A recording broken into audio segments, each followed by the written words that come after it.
Today's video is sponsored by Audible. Stay tuned to the end for a time-related recommendation. If I could turn back time, if I could find a way. I wanted to start this video with time puns, but I kind of did that in my Spy Kids 4 video, so, let's just go. Let's just go. No dumb intro. DCOM movies. I'm pretty much known as the DCOM guy, and rightfully so. DCOMs were most of my childhood and hold a lot of nostalgia for me, but there was one DCOM that I watched toward the later part of my nostalgia around the age of 10, when I became a full-fledged adult. This movie was called Minutemen, and let me pause right here. I just know that within the first 10 minutes of this video being uploaded, I'm gonna get so many comments about the Minutemen from Fallout 4. So many comments about those guys with their impact font memes, with Preston being like, ha ha ha, it's another settlement. So let's get that out of the way right now. Let's get the Minutemen memes out of the way, folks.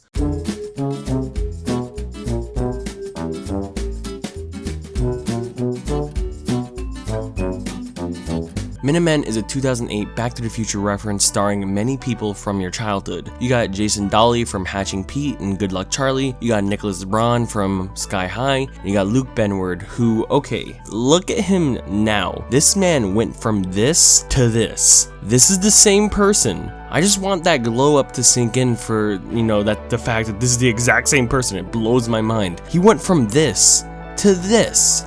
From this to this. From this to this. Minutemen is an enjoyable film. It's about a bunch of dudes that go back in time to mess around and cause havoc, pretty much. It's sweet and enjoyable. There's nothing really offensive about it. It's harmless and it's nice and it's a good time. But before I dive into it and why it's so fun, I want to talk about the director real quick. This man directed the Wizards movie that I'm quite fond of, as well as Minutemen. But I just found out that he made a movie in the 90s called Strip for Action, and I want to highlight the trailer right now. It's like a parody movie that you see in other movies. This plane crashes in the woods with bad guys on it, and there's a stripper, and the stripper has to strip to survive. Strip for action. It's just art. It's pure art. It's just pure family-friendly good times. No wonder they chose this man to direct some Disney Channel original movies. Now, I get a lot of requests for Minutemen. I get so many requests to talk about it, and don't worry guys, I'm prepared. I got my Minutemen cosplay right here. How do I look? Do I look good? I think I look good. Now, Minutemen is a completely harmless film, except from ripping off a couple jokes from Back to the Future, like lottery tickets and numbers and stuff. It's really enjoyable and a fun ride. Let's see what Minutemen is all about. The film begins like any single DCOM, with an establishing shot of the main title logo, but I think we can do better than this. The Minutemen need a theme, and I'm gonna create one for them right now. Oh, we're the Minutemen. Oh, we find the men who make the minutes. Oh, we're the men. We make the men, we find the minutes. Oh, we are the Minutemen. Call me Disney. Call me if you need any theme songs. I know y'all got a High School Musical show coming, and I want a cameo in that. Give me a cameo and let me make the theme song, okay? Please, just let me do it. So we then meet our main three characters, but the only one that matters is Virgil, because it turns out that this is his day one of high school, and his friend is at football practice, and this man's a real sweaty tryhard, and he wants to be cool and make the team. But oh no, Mr. Jimmy Neutron rolls in with his rocket-powered go-kart, and he causes havoc on the field, running over many students and crushing them under the weight of his massive rubber tires, until Sweaty Tryhard demolishes his skull with a football. They start bullying him, and Virgil defends him and gets bullied as well, and Sweaty Tryhard just watches and abandons his friend. So now the two bullied kids get together as friends. But okay, just a side note, every single person just glossed over the fact that this kid just made an actual jet engine powered car. That thing was shooting blue flames, and y'all just gonna ignore that? So we flash forward 3 years, and it's senior year for Virgil, and some year for the kid, I have no idea which. We also see his old friends, and the girl Stephanie, who he's still friends with, and the football's try-hard sweaty dude who abandoned him is now dating her. They're a couple. We also meet biker dude from Sky High, and he seems all spooky and intimidating, but nah, he's like a secret sweetheart inside with that deep emotional moments. So we also meet these nerds at lunch, like this one guy that just really overdoes it at times. Congratulations, buddy. Okay, bro, okay, bro.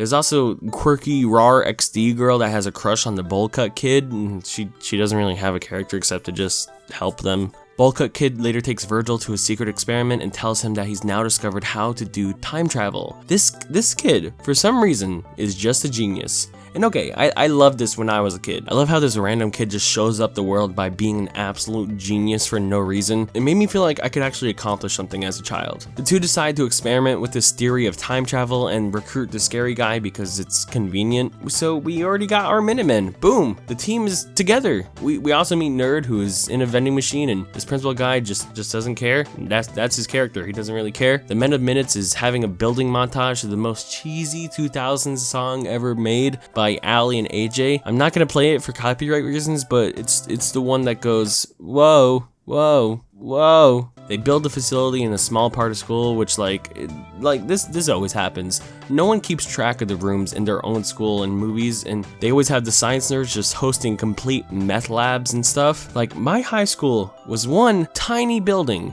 just a small building. This was absolutely impossible to pull off. So they start the time traveling without a hitch, pretty much. They throw a cat in it and it dies, and they figure out the temperatures vary in time traveling, so they'll just wear snowsuits. Then they all jump in, and the first thing they do is go for a winning lottery ticket, and they get the winning numbers at a local store. And honestly, this is the first thing I'd do if I could time travel. I'd get the winning lotto tickets like that. I don't care if that's rule one of the don'ts to do, but I'd do it. I'ma do it, dude. Just watch me. So, like, they don't get the winning lottery ticket from that guy eventually because he's like, I won, so I'ma just, like, keep the money for myself. So the dudes decide that they should use the machine for good and stop bad things from happening around the school. This starts when the nerd kid from earlier gets his clothes stolen in the locker room. So they give him some fresh, dank threads. Some real, sick, Teddy Fresh looking kind of clothes. I mean, I can say that. I make videos for the sole purpose of buying Teddy Fresh. So these dudes start saving all the nerds that keep getting hurt by other people, and after getting saved, they all start acting absolutely awful and stuck up. This is kind of a bad message that the movie sends later on, but we'll get into that. So one day, Stephanie finds out about all the time travel because Virgil saves her and she recognizes her voice, and he just tells her like that, so easily. Then the next day, the abandonment dude messes up football because Teddy Fresh nerd streaked outside. It's like, okay. So Stephanie tells her abandonment boyfriend about the time travel, and he tries to get Virgil to help him win the football game, and this runs Virgil to a mental ringer, dude. Like, oh my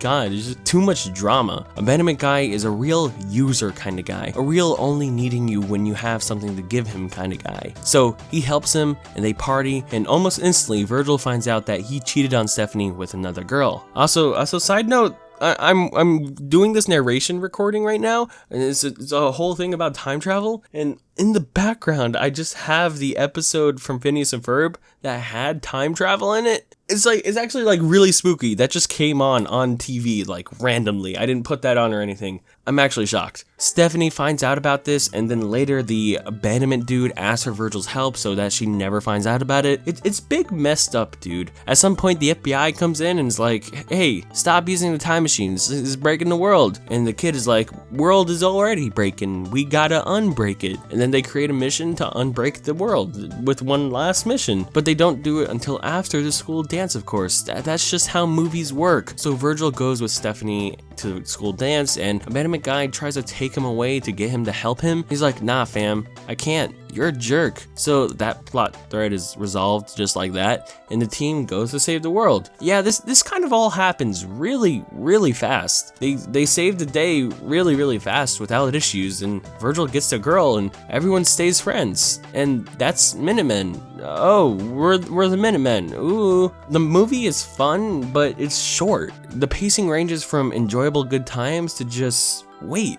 dude, just let me take this in before we move on.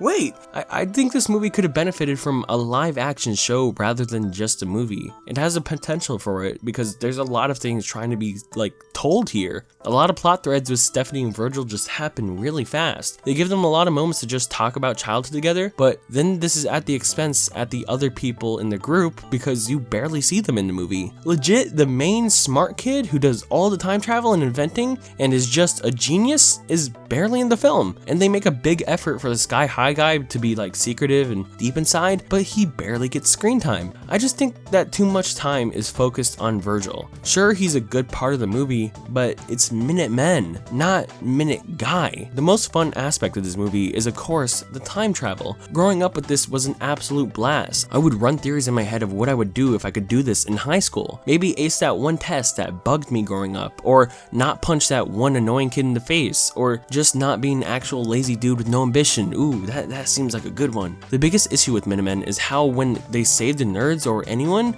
the nerds start acting like jerks every time. This isn't really explained and just seems like a weird message to send. Like, you should have, of course, helped people no matter what, even if bad things happen. But this is a really weird message to send to kids that if you help people, really bad things might start to happen, so just don't help them.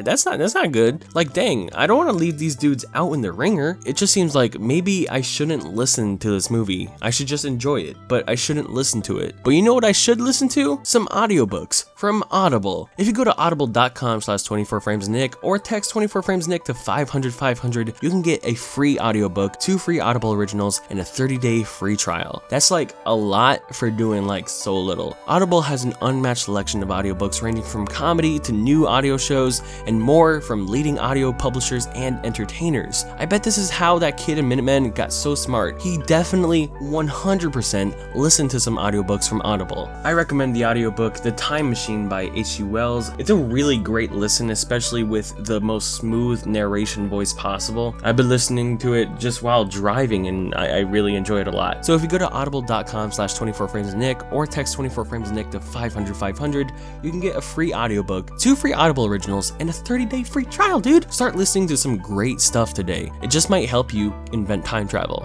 Don't quote me on that. Do not quote me on that. Ooh, we are the Minutemen. We